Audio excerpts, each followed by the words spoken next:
칼 바르트와 함께 자주 인용되는 신정통주의 신학자가 에밀 브루너입니다. 에밀 브루너. 칼 바르트보다 3살 정도 어리고요. 칼 바르트보다 2살 정도 먼저 소천했습니다. 자, 김한영이 편집한 현대신학자 20인 중 6번째로 에밀 브루너, H.T. 커어가 작성한 것을 주로 사용합니다.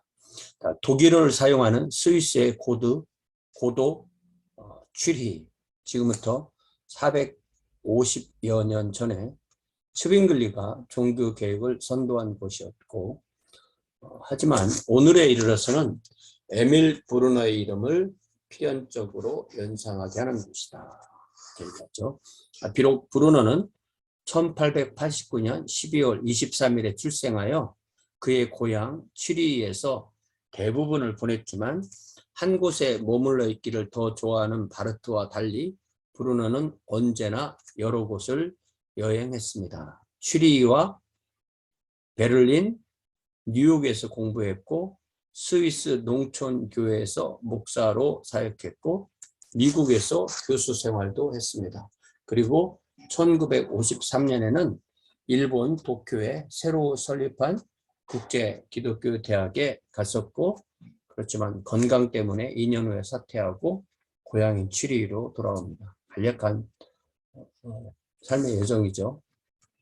자, 브루너의 사상을 얘기하면 보통 위기의 신학자, 신정통파 신학자, 혹은 변증법적 신학자, 뭐 다 이 신정통주의 학자들이 그런 이름으로 불리는 거죠. 이는 그러한 명칭을 붙일 수 있는 여러 학자, 즉 키르케고르, 바르트, 니버, 틸리히, 불트만 등과 브루너를 관련시키는 것이 된다. 네.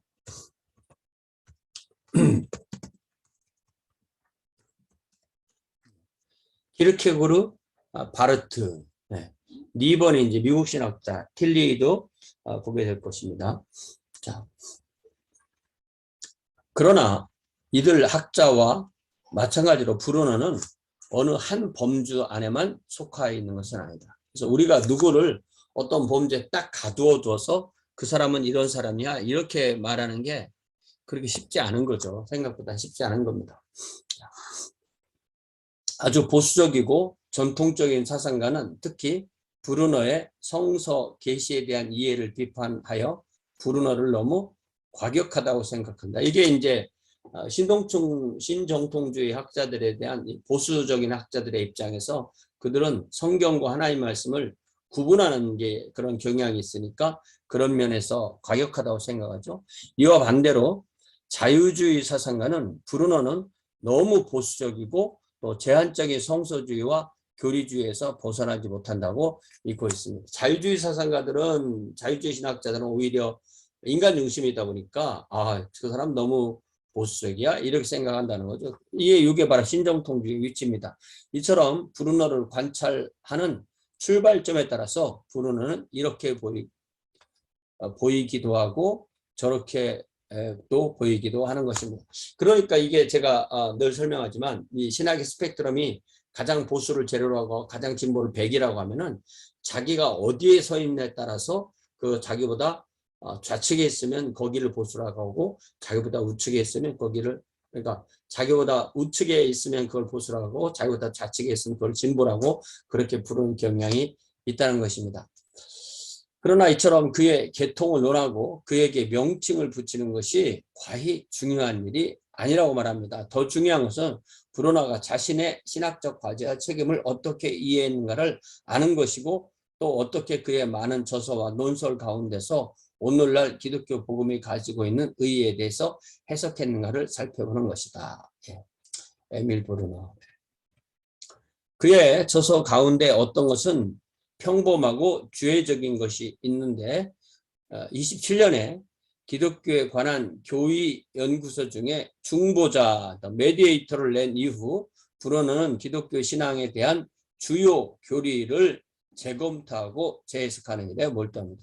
이 신학이라는 것이 지금까지 있던 것을 공부하고 그걸 재검토할 때 뭔가 새롭게 필요할 때 그 학문이 발전하게 되는 거죠. 이렇게 재검토하고 재해석합니다. 그래서 그는 기독론에서 기독교 윤리로 기독교 윤리 문제로 옮아가서 32년에 하나님의 명령, Divine Imperative라는 책을 쓰게 되고 다시 인간론을 다루어서 37년에는 반항하는 인간, Man in Revolt를 출발합니다. 그러니까 이런 게 다 이제 독일어로 쓰는 거죠.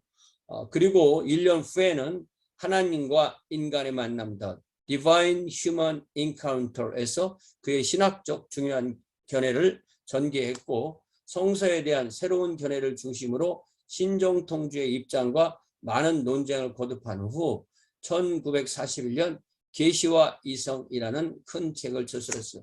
그러니까 이 신정통주의는 이 이성에 대해서 이렇게 약시하는 거잖아요.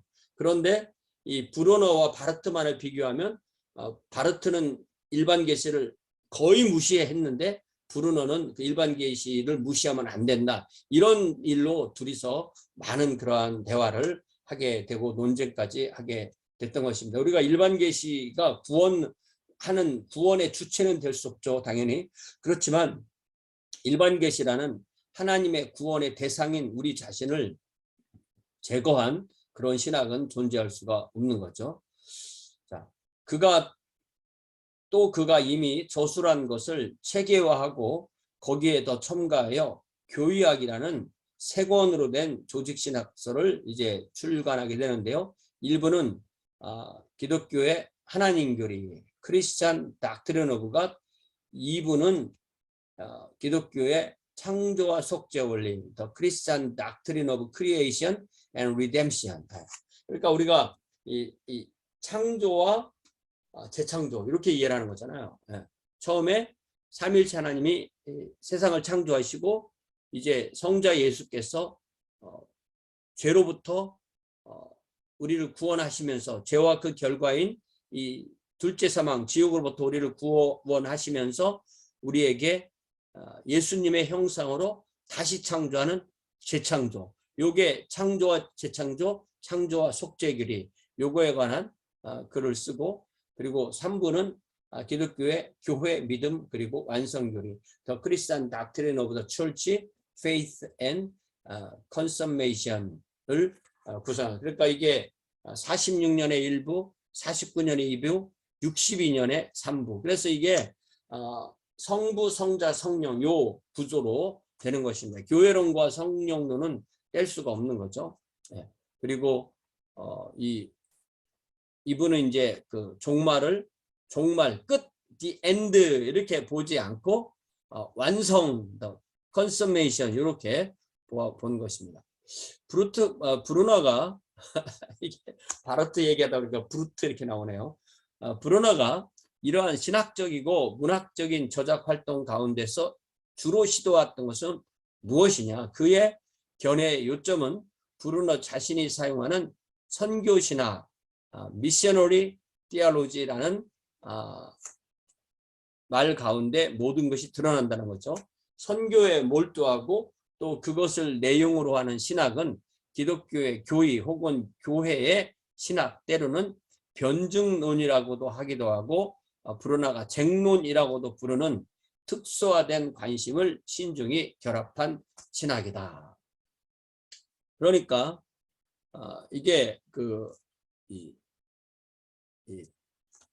신학이라는 것이 대상이 없으면 안 되는데 그 대상이 바로 하나님의 왕국이 세상으로 펼쳐나가는 건데 펼쳐나가는 것을 선교라고 하고 때로는 또 변증할 때는 변증하는 그런 것을 그래서 부르는 것을 합해서 쟁론이라고도 그렇게 불렀다는 거죠. 변증론은 고전적인 기독교 신앙을 성서의 계시와 교회의 주요 신조에 나타난 대로 해석하고 선포해야만 하는 것이고 이것은 교회와 신자에게 시급하고도 중요한 것이다라고 봅니다. 쟁론은 변증론을 전제로 하고 거기에 기초하여 기독교 복음의 기본적인 주장을 받아들이거나 혹은 받아들이지 않으려는 현대인이 제기하는 문제와 질문에 교회의 메시지를 연관시키고 적용하기 위해서 한 걸음 더 나아가는. 그러니까 이 모든 신학이라는 것은, 근본적으로 신학이라는 것은 인간의 질문에 대해서 하나님의 말씀에 근거해 답해주는 작업인 거예요. 우리가 신학을 공부한다는 것은 다 여기에 이 범주에 들어가는 겁니다. 그러니까 이 하나님의 말씀을 사람에게, 그러니까 하나님의 말씀을 우리가 텍스트라고 하고 사람은 컨텍스트라고 하는 거죠. 마치 그 음식을 만들어 줄 때 음식이 하나님의 말씀이면 그것을 먹는 이 사람이 바로 컨텍스트가 되는 거죠. 교의학은 필연적으로 연역적인 것과 같이 선교의 신학은 필연적으로 귀납적이다. 이게 무슨 얘기냐면은 연역적이라는 것은 위에서 아래로 내려오는 겁니다. 결론부터 내리고 그걸 맞추는 거죠. 그러니까 우리가 하나님 말씀은 계시로 떨어진 거기 때문에 연역적인 거지만 선교의 신학은 귀납적이다. 그 이야기는 사람들이 그것을 받아들일 때는 이성적으로 점검하면서 이것은 옳다 그러더라 하다 보니까 결국 따지지 않을 수가 없고 이성이라는 것을 사용하지 않을 수 없다는 거죠. 교의학에서는 계시는 진리, 계시된 진리는 이러한 것이고 인류의 구원은 이러한 것이다라고 말을 하는데, 교의학이나 이런 신학에서는, 그러나 선교의 신학에서는 인간에게 필요한 것과 위험한 것은 이것이다. 이에서부터 예수 그리스도의 복음이 구원의 수단이 된다고 한다. 그러니까 여기 이 선교 신학이라는 것은 인간부터 출발한다는 거죠. 인간이 그것을 계시를 받아들이니까. 그래서 인간이 예수 그리스도가 필요해, 예수 그리스도의 복음이 필요해, 요 순으로 간다는 거죠. 말하자면 교의학이 증언인 것과 똑같이 선교의 신학은 목회 사회를 할 수 있다. 그러니까 이 목회 사회라는 것은 하나님 앞에 하나님의 말씀을 듣고 돌아온 사람들이 하나님의 백성으로 더 이렇게 그리스도를 닮아가도록 이렇게 돕는 거잖아요. 그래서 당신은 이것이 필요해, 당신은 이것은 죄야, 이렇게 말해주는 것. 그러니까 이 교의학은 위로부터 내려오는 것 같다면 이 선교의 신학이라는 것은 수용자인 사람에게 그 말씀을 적용해 준. 그래서 이 두 개가 이렇게 만나게 되는 것입니다. 브루너와 바르트와 다른 점은 바로 여기 있으며 다른 여러 가지 점에서는 바르트와 완전히 일치한다. 그러니까 이 바르트는 훨씬 더 항상 하나님 중심으로 얘기를 하는데 브루너는 하나님 중심 또 사람 요 사이에 그 균형을 많이 맞췄다는 것입니다. 브루너는 생각하기를 바르트는 교회 신학에서 강력하고 비할 데 없는 대표자이기는 하지만 신학을 인간 정황과 관련시키는 과제에 대해서는 대단히 불충분하고 또 등한하다고 그렇게 여깁니다. 이게 이제 제 문제이기도 하거든요. 제가 이렇게 그동안 목회도 하고 설교도 해보니까 저는 하나님의 말씀에는 무척 관심이 많아요. 그러나 이 사람들의 이 구체적인 삶의 이 정황에 대해서는 좀 이렇게 등한한 듯한 그런 느낌을 받게 되는 거예요, 제가. 그래서 이런 문제를 요즘 많이 반성을 합니다. 왜냐하면 이게 맞아야 되거든요. 하나님의 말씀을 내가 받는 거고 나한테 적용되는 거니까 이 하나님의 말씀에 이 수용 그 카운터 파트인 우리 인간에 대해서 우리가 인간의 정황에 대해서 불충분하고 등한히하고 무시하고 그러면은 이게 아닌 거죠. 근데 우리 주님께서 섬기러 왔다, 내가 섬기러 왔다 했을 때 그 섬긴다는 게 결국 사람의 필요를 돌보시는 거잖아요. 사람의 felt need, unfelt need 그거를 돌보는 거죠. 누가복음 10장에서 분명히 우리 주님께서 인자가 온 것은 섬김을 받으려 함이 아니라 도리어 섬기려 하고 많은 목숨을 자기 목숨을 많은 사람의 대속물로 주려 함이니라. 이게 섬기고 주는 건데 이게 사람과 이 공감하지 못하면 이 신학이 사람에게 공감으로 울려내지 못하는 거라면 그게 차가운 신학이 되는 거죠. 불충분한 신학이 되는 거죠. 인간을 등한히 하는 그런 신학이 되는 겁니다. 그래서 다시 한번 제가 결단하는 의미로 로마서 12장에서 뭐라고 말씀하시냐면 15절에서 14절부터 읽어볼까요? 너희를 박해하는 자를 축복하라. 축복해라. 저주하지 말아라. 즐거워하는 자들이 있다면 함께 즐거워하고 우는 자들이 있다면 함께 울어라. 서로 마음을 같이 해라. 높은 데 마음을 두지 말아라. 낮은 데 처해라. 스스로 지혜 있는 체 하지 말아라. 아무에게도 악을 악으로 갚지 말고 모든 사람 앞에서 선한 일을 도모해라. 할 수 있거든 너희는 모든 사람과 더불어 화목하라. 이런 그 사람에게 주는 그 하나님의 관심이 사람에게 드러나야만 이게 바른 신학이라는 거예요. 브루너는 그런 부분을 강조했습니다. 브루너는 그러한 문제를 묵고하지 않고 당시에 문제시되었던 문제에 대한 의견을 서로 교환하도록 바르트를 선동했다. 이제 보면 그 당시에 문제시되었던 것은 대체로 무익하면서도 신학적으로 흥미를 끈 문제였던 것 같아요. 당연하게 이 하나님의 계시의 수용체인 이 우리 인간에 대해서 무시하는 그런 일반 계시의 존재 자체를 무시하는 신학은 바른 신학이 아니었으니까 싸울 필요도 없던 것이고, 그렇지만 신학적으로는 흥미로웠다 이거죠. 그 논쟁은 물론 실제적인 것이었으며 브루너는 교회의 신앙을 견고히 하고 동시에 혼란과 문제로 쌓여있는 현대인과 대화를 할 수 있는 선교 신학의 필요성을 시종일관 확고하게 역설했다. 이게 이제 어떻게 보면 이 브루너가 있음으로써 바르트의 신학이 바로 가게 되는 거죠. 이렇게 균형을 맞추는 거죠. 브루너는 다른 문제 때문에 틸리와 불트만을 비판하는 것은 사실이지만 이 점에 있어서는 분명히 이 두 학자와 가깝다. 그러니까 틸리히는 훨씬 더 철학 중심의 신학을 했거든요. 그래서 오히려 차라리 가깝다고 말합니다.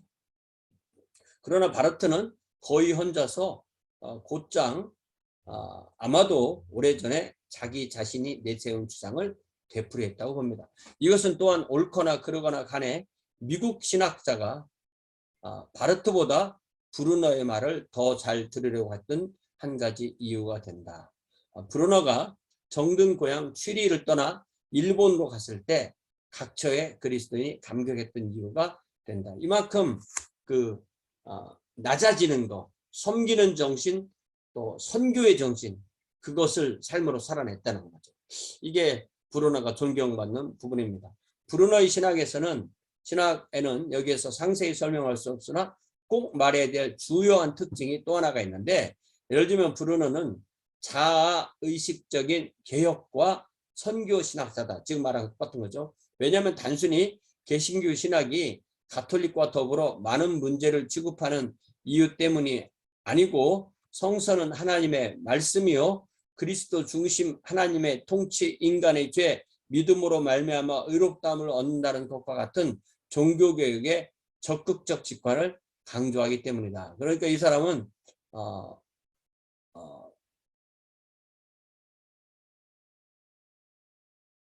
개혁주의자고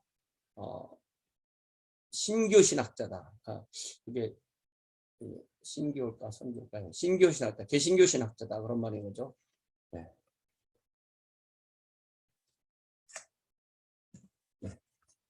종교개혁, 개신교신학자다 그런 말인 거죠. 종교개혁의 적극적인 직관, 이게 종교개혁의 적극적 직관인 것은 종교개혁이 가르치려고 하는 그 핵심을 잘 전달했던 신학자, 그러니까 신정통주의인 거죠.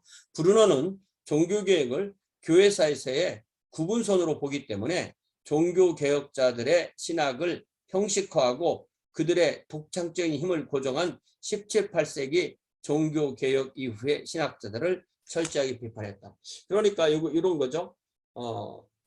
16세기, 17세기 초까지 종교개혁, 17세기, 18세기까지 개신교 정통주의, 요 개신교 정통주의 신학을 비판했다는 거요. 그 다음에 자유주의, 다시 이 신정통주의, 그러니까 지금은 개신교 정통파 시대의 것은 신정통주의 시대가 됐다 이런 말이죠. 즉 브루너의 견해대로 말한다면 혼돈과 오해에는 아무것도 얻은 것이 없다. 그러니까 이게 신학을 위한 신학만을 하면 이 계시의 수용체인 사람을 빼먹고 신학을 위한 신학만 하면은 혼돈과 오해에는 아무것도 생기지 않는다는 거죠. 그러므로 그가 현대를 위하여 열정을 가지고 하는 일은 16세기 종교개혁의 근본적인 사상을 소생시키려는 것이다.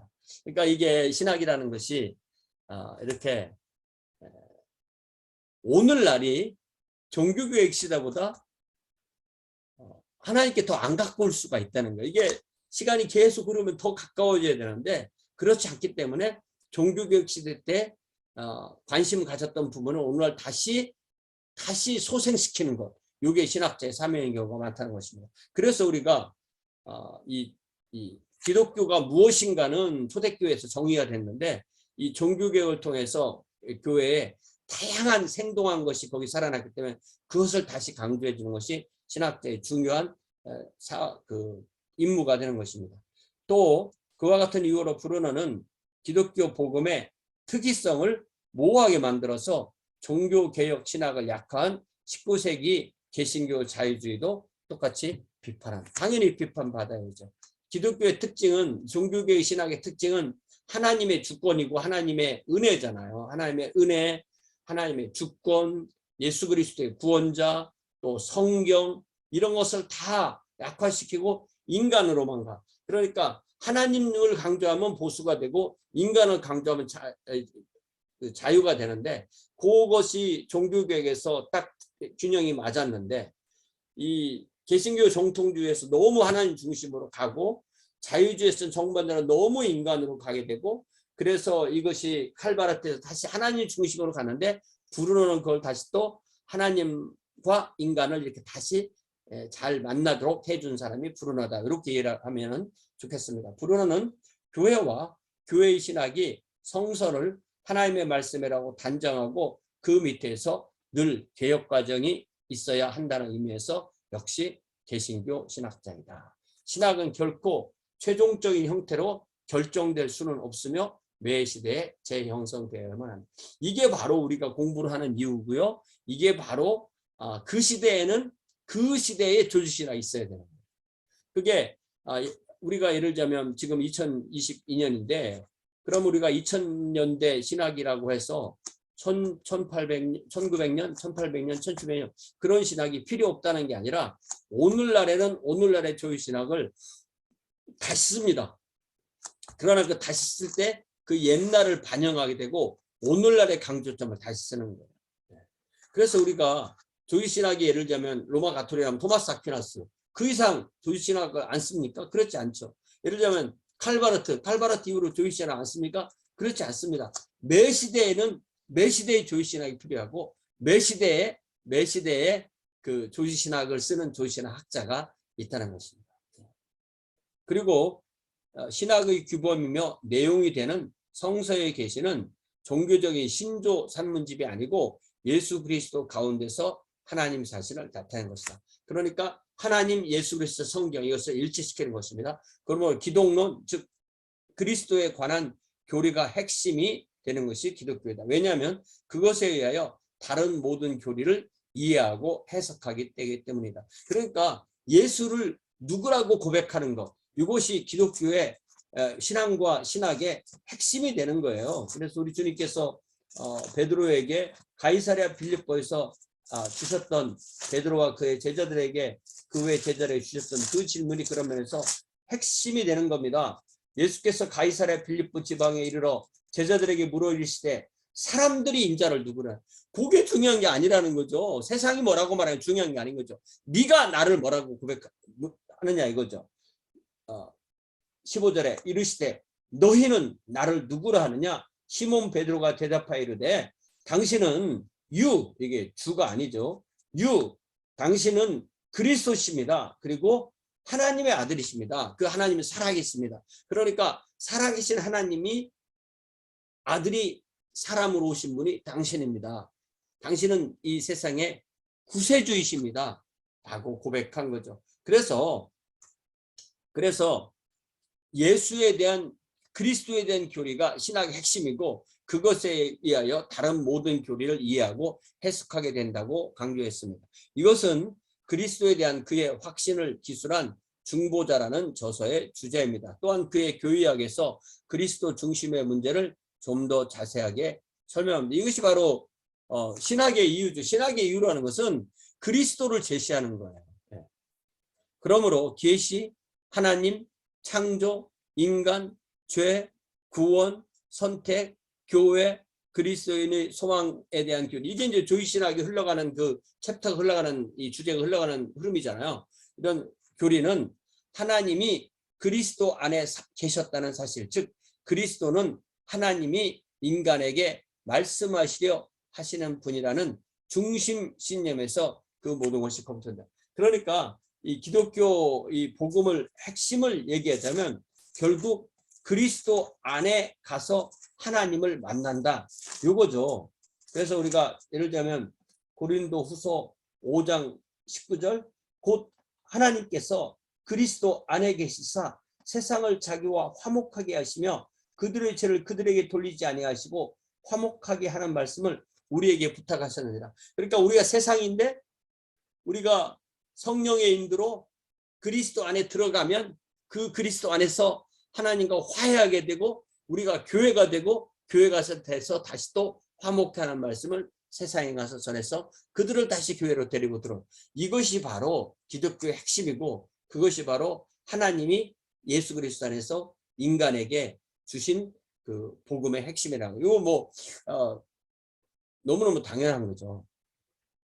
브루너는 우리의 모든 신학적 문제를 해결했다고 하거나 또 그의 책에는 비판이나 수정을 받을 데가 없이 완전하다고 말하는 것은 어리석은 짓일 것이다. 이게 우리 신학에 있어서 모든 사람이 다 마찬가지입니다. 모든 사람의 신학이 완전하다 이거 말이 안 되는 거죠. 모든 문제를 다 해결했다 말도 안 되는 거죠. 또 이 사람 이후로는 더 이상 신학을 할 필요가 없다라고 비판과 수정, 비판에 열려 있고 수정이 가능한 이게 바로 신학자들이 가지고 있는 가장 기본적인 태도가 되어야 되는 것입니다. 틀림없이 브루너는 자신을 내세우려고 고집하지 않을 것이다. 그는 어떤 문제에 대해서도 해답보다 더 많은 질문을 제기했다. 그러니까 이 신학자는 이 해답을 주는 존재이기도 하지만 질문을 제기하는 존재이기도 한 거예요. 네. 질문이 있어야 해답이 있는 거잖아요. 네. 그러니까 우리가 질문하고 하나님 답하시고 이런 신학에 있어서 계속 질문을 제기하는 것 이것이 바로 신학의 주요 방법이 되는 것입니다. 브루너는 기독교 사상에 공고한 체계를 세우려고 노력하고 있으나 언제나 우리가 바랄 수 있는 만큼 조직적이지 못하다. 그러니까 이 브루너를 읽어본 이 사람의 결론에 의하면 이게 인간이 그렇게 완벽하게 조직적이지 못하다는 거죠. 그런 면에서 가장 조직적인 신학을 한 사람은 칼뱅이라고 할 수가 있어요. 그렇지만 그거는 이미 우리가 400~500년 전 얘기고 지금은 지금의 신학이 필요한 것입니다. 또 그는 신학에서 그리스도의 중심을 너무 강조한 나머지 자기 자신의 존재를 무시하게 되거나 잊어버리게 되는 그런 문제에 모순에 봉착하게 된다. 이런 말이 있고요. 브루너는 자신의 연구 방법의 타당성을 확신하여 종종 다른 연구 방법의 가능성을 낮게 평가하고 자기의 것만이 옳은 방법이라 무의식적으로 주장하게 된다. 학자는 이런 그 고집이 좀 있는 것 같아요. 네, 그래서 브루너 우리가 지금까지 해봤지만 브루너는 이렇게 드라마틱하지 않잖아요. 어떻게 보면 너무 당연한 얘기를 해낸 거예요. 그렇기 때문에 이렇게 튀질 않습니다. 그래서 늘 브루너는 이렇게 좀 바르트에게 가려 있다는 느낌이 드는데 바르트가 있음으로써 브루너가 제 자리를 차지한다고 그렇게 볼 수도 있습니다.